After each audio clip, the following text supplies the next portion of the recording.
Hallelujah and praise the Lord. मैं हूं Sanjay Solomon और मैं लाया हूं आपके लिए परमेश्वर की आवाज आज के लिए और आपके लिए। ध्यान से सुनिएगा। हमारा आज का वचन गलातियों की किताब से है, गैलेशियंस 6 एंड वर्स 10। ध्यान से फॉलो कीजिए। यहां पर लिखा है बाइबल में, इसलिए जहां तक अवसर मिले हम सबके साथ भलाई करें, विशेष करके विश्वासी भाइयों के साथ। छोटा सा वचन है, थोड़ा सा मनन करेंगे क्या कह रहा है यहां पे वचन हमसे। यहां पर लिखा कि जहां तक अवसर मिले सबके साथ भलाई कर। भलाई करने के लिए कह रही है बाइबल, और कई जगह पर बाइबल कहती है भलाई करने के लिए। यीशु मसीह ने कहा कि ये जो भले काम है ये तुम्हारे जीवन का हिस्सा होना चाहिए। अगर कोई प्यासा हो तो उसकी प्यास बुझाओ, कोई भूखा हो तो उसको खाने को दो, कोई नंगा है तो उसको कपड़े पहनाओ। भले काम हमारे जीवन का हिस्सा होना चाहिए।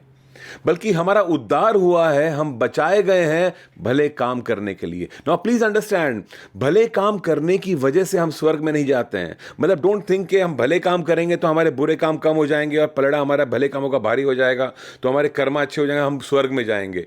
जी नहीं, स्वर्ग में हम भले कामों की वजह से नहीं जाते हैं। भले काम हम कितने भी कर ले, हमारे बुरे काम हमेशा ज्यादा ही होने वाले हैं उससे। लेकिन भले काम हम इसलिए करते हैं क्योंकि भले काम करने से हमारे परमेश्वर की बड़ाई होती है। उद्धार हमें मिलता है यीशु मसीह के लहू से, उसकी कुर्बानी की वजह से। जो सज़ा हमें मिलनी चाहिए थी नरक की, वो यीशु ने काट लिया क्रूस पर हमारे लिए। सारा अपना खून बहा दिया उसने और मुर्दों में से जी उठा हमें उद्धार देने के लिए। और हमने अगर यीशु में विश्वास किया है, हमें उद्धार मिल गया। हमें भले कामों की जरूरत नहीं है उद्धार पाने के लिए। लेकिन क्योंकि हमें उद्धार मिला है, क्योंकि परमेश्वर ने हम पे रहम किया है और क्योंकि परमेश्वर ने अपने प्यार को हमारे दिलों में डाल दिया है, हमें हमें अपनी मोहब्बत को हम पर बरसा दी है, ऐसे ही इसलिए हम भले काम करें। इसलिए हम भले काम करें। Do you understand this? हम भले काम करते हैं क्योंकि इससे हमारे परमेश्वर की बड़ाई होती है। बाइबल में लिखा है, तुम्हारे भले कामों को देखकर लोग तुम्हारे परमेश्वर की बड़ाई करेंगे। और हम यही चाहते हैं कि उसकी बड़ाई हो, इसलिए भले काम करें हम। अब यहां पर बाइबल कहती है कि जहां तक अवसर मिले सबके साथ भलाई करो। सबके साथ, ये दायरा फैला हुआ होना चाहिए। बड़ा दायरा दिया परमेश्वर ने आपको। उसने ये नहीं कहा कि इन लोगों की सिर्फ हेल्प करो, तुम्हारे कौम के लोगों को हेल्प करो, या तुम्हारे घराने को हेल्प करो सिर्फ, या तुम्हारे जो फ्रेंड्स हैं उनको हेल्प करो। जी नहीं, सबके साथ। ये वो लोग भी हैं जो तुम्हारे घराने के नहीं है, तुम्हारे दोस्ती के सर्कल में नहीं है, जिनको तुम जानते नहीं हो, या अनजान लोग हो सकते हैं। और करुणा की जरूरत है इनकी भलाई करने के लिए, क्योंकि कुछ लोगों से आपकी बनती नहीं होगी, या आपके दिमाग में कंडीशनिंग होगी, एक सोशल कंडीशनिंग होती है कि ये कौम के लोग और ये जाति के लोग अच्छे नहीं हैं। ये हमको बचपन से बहुत सारी बातें हमारे अंदर भरी हुई होती हैं। और बाइबल कह रही है सबके साथ भलाई करो। उनके साथ भी जिनको शायद तुम पसंद नहीं करते थे, क्योंकि आपको बचपन से ये आपके मन में भर दिया था समाज ने कि ये लोग अच्छे लोग नहीं है, या वो लोग अच्छे लोग नहीं है, ये तुम्हारे लोग नहीं है, और एक विभाजन आ गया था। ये विभाजन की दीवारों को तोड़ो और सबके साथ भलाई करो, ये कह रही है बाइबल। और हमें ऐसा ही करना चाहिए, जाति धर्म और जेंडर ये सब ना देखते हुए सबके साथ में भलाई। और परमेश्वर से सहायता मांगनी चाहिए कि लॉर्ड हेल्प मी, मेरी सहायता करके मैं सबके साथ भलाई कर सकूं। मुझे ये दीवारें ना दिखें पर मन में करुणा आए प्रभु, मेरे दिल को और प्यार से भर दे ताकि मैं अनजान लोगों से मोहब्बत कर सकूं, सबकी भलाई कर सकूं। That should be the target. और फिर यहां पर लिखा है जहां तक अवसर मिले, जहां तक अवसर मिले। आई मीन ऐसा नहीं है कि मैंने आज के मैंने 2 भले काम कर दिए बस मेरा काम हो गया। नो, जहां तक अवसर मिले, यानी कि अवसर के खोज में रहो। मैंने 2 भले काम कर दिए आज शायद, लेकिन तीसरा कुछ और होगा रखा हुआ। अभी तो सिर्फ शाम हुई है, शायद मैं एक और भला काम कर सकता हूं। शायद भला काम मेरे जीवन का हिस्सा ही बन जाना चाहिए कि मैं जहां भी जाता हूं भला काम ही करता हूं। मैं भले काम को पहले आइडेंटिफाई कर लेते हैं, भला काम होता क्या है। भला काम मतलब लोगों से संबंधित होता है, किसी की सहायता करना, यानी किसी के जीवन में कुछ कमी है और उस कमी को पूरा करना। किसी के पास कुछ चीज कम है और जिसकी वजह से वो निराश है या दुखी है, और आप जाके उस कमी को पूरा करते हो। कोई परेशान है कि मैं अगले महीने का किराया कैसे भरूंगा, और आप जाके थोड़ी उसकी सहायता कर देते हो, या कहीं से सहायता दिला देते हो उसको। किसी के पास में स्कूल की फीस नहीं है, आप उसकी फीस भर देते हो। किसी के पास किताबें नहीं है पढ़ने के लिए, आप उनको किताबें दे देते हो। कोई अकेला बैठा है शायद और आप उससे मिलने जाते हो। कोई शायद बीमार है और आप उसके लिए दुआ करते हो। कई तरह के भले काम हैं, कई तरह के भले काम हैं। और कोई अंत नहीं है इसका। हम खोजी बन सकते हैं इन चीज़ों के कि प्रभु मुझे ऐसा हृदय दे कि जब भी मुझे कोई व्यक्ति दिखे तो मेरा मन करे थोड़ा और पूछने का, क्योंकि लोगों की ज़रूरत साफ साफ दिखती नहीं है, खोजना पड़ता है। तो मेरा मन ऐसा होना चाहिए कि लोगों से मिलते ही मैं जानने की कोशिश करूं कि मैं इस मनुष्य की भलाई कैसे कर सकता हूं।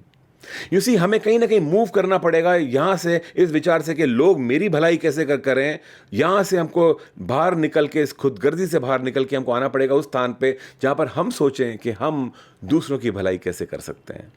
तो जहां तक अवसर मिले, हारे नहीं, अवसर की खोज में रहें, और जब तक अवसर मिलता है हम सबके साथ भलाई करते रहें। And then the Bible says, विशेष करके विश्वासी भाइयों के साथ, विशेष करके इनके साथ क्यों?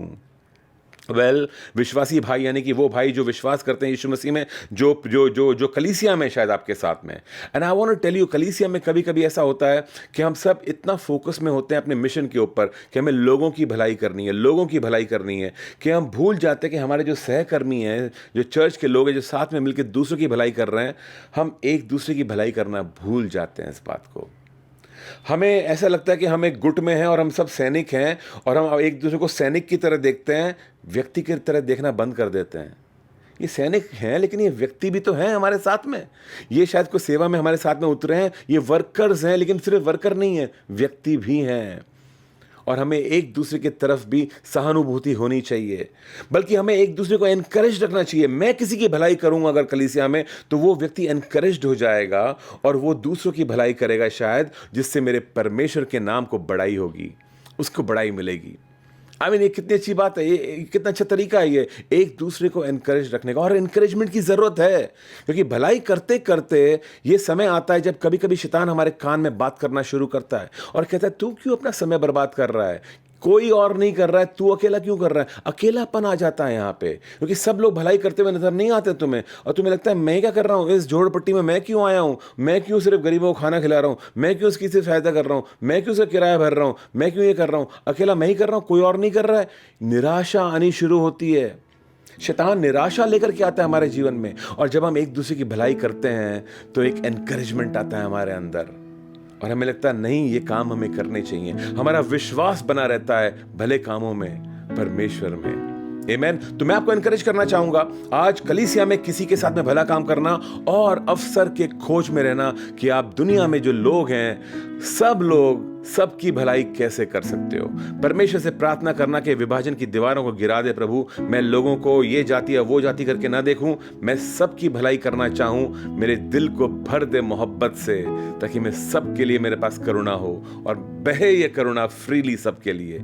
ये प्रार्थना में लगे रहो और ये अपने अंदर चाहो, और जब ये चीजें बढ़ेंगी तुम्हारे अंदर, तुम जानोगे कि हाँ तुम्हारे परमेश्वर को अब उसके नाम को बड़ाई मिलने वाली है, उसका नाम ऊंचा उठने वाला है, क्योंकि तुम भले काम कर रहे हो और दिल से कर रहे हो इसलिए। Amen and God bless you all. किसी को जरूर एनकरेज कीजिएगा इसी मैसेज से, जरूर इसको शेयर करना अपने दोस्त के साथ में। आमेन एंड गॉड ब्लेस यू।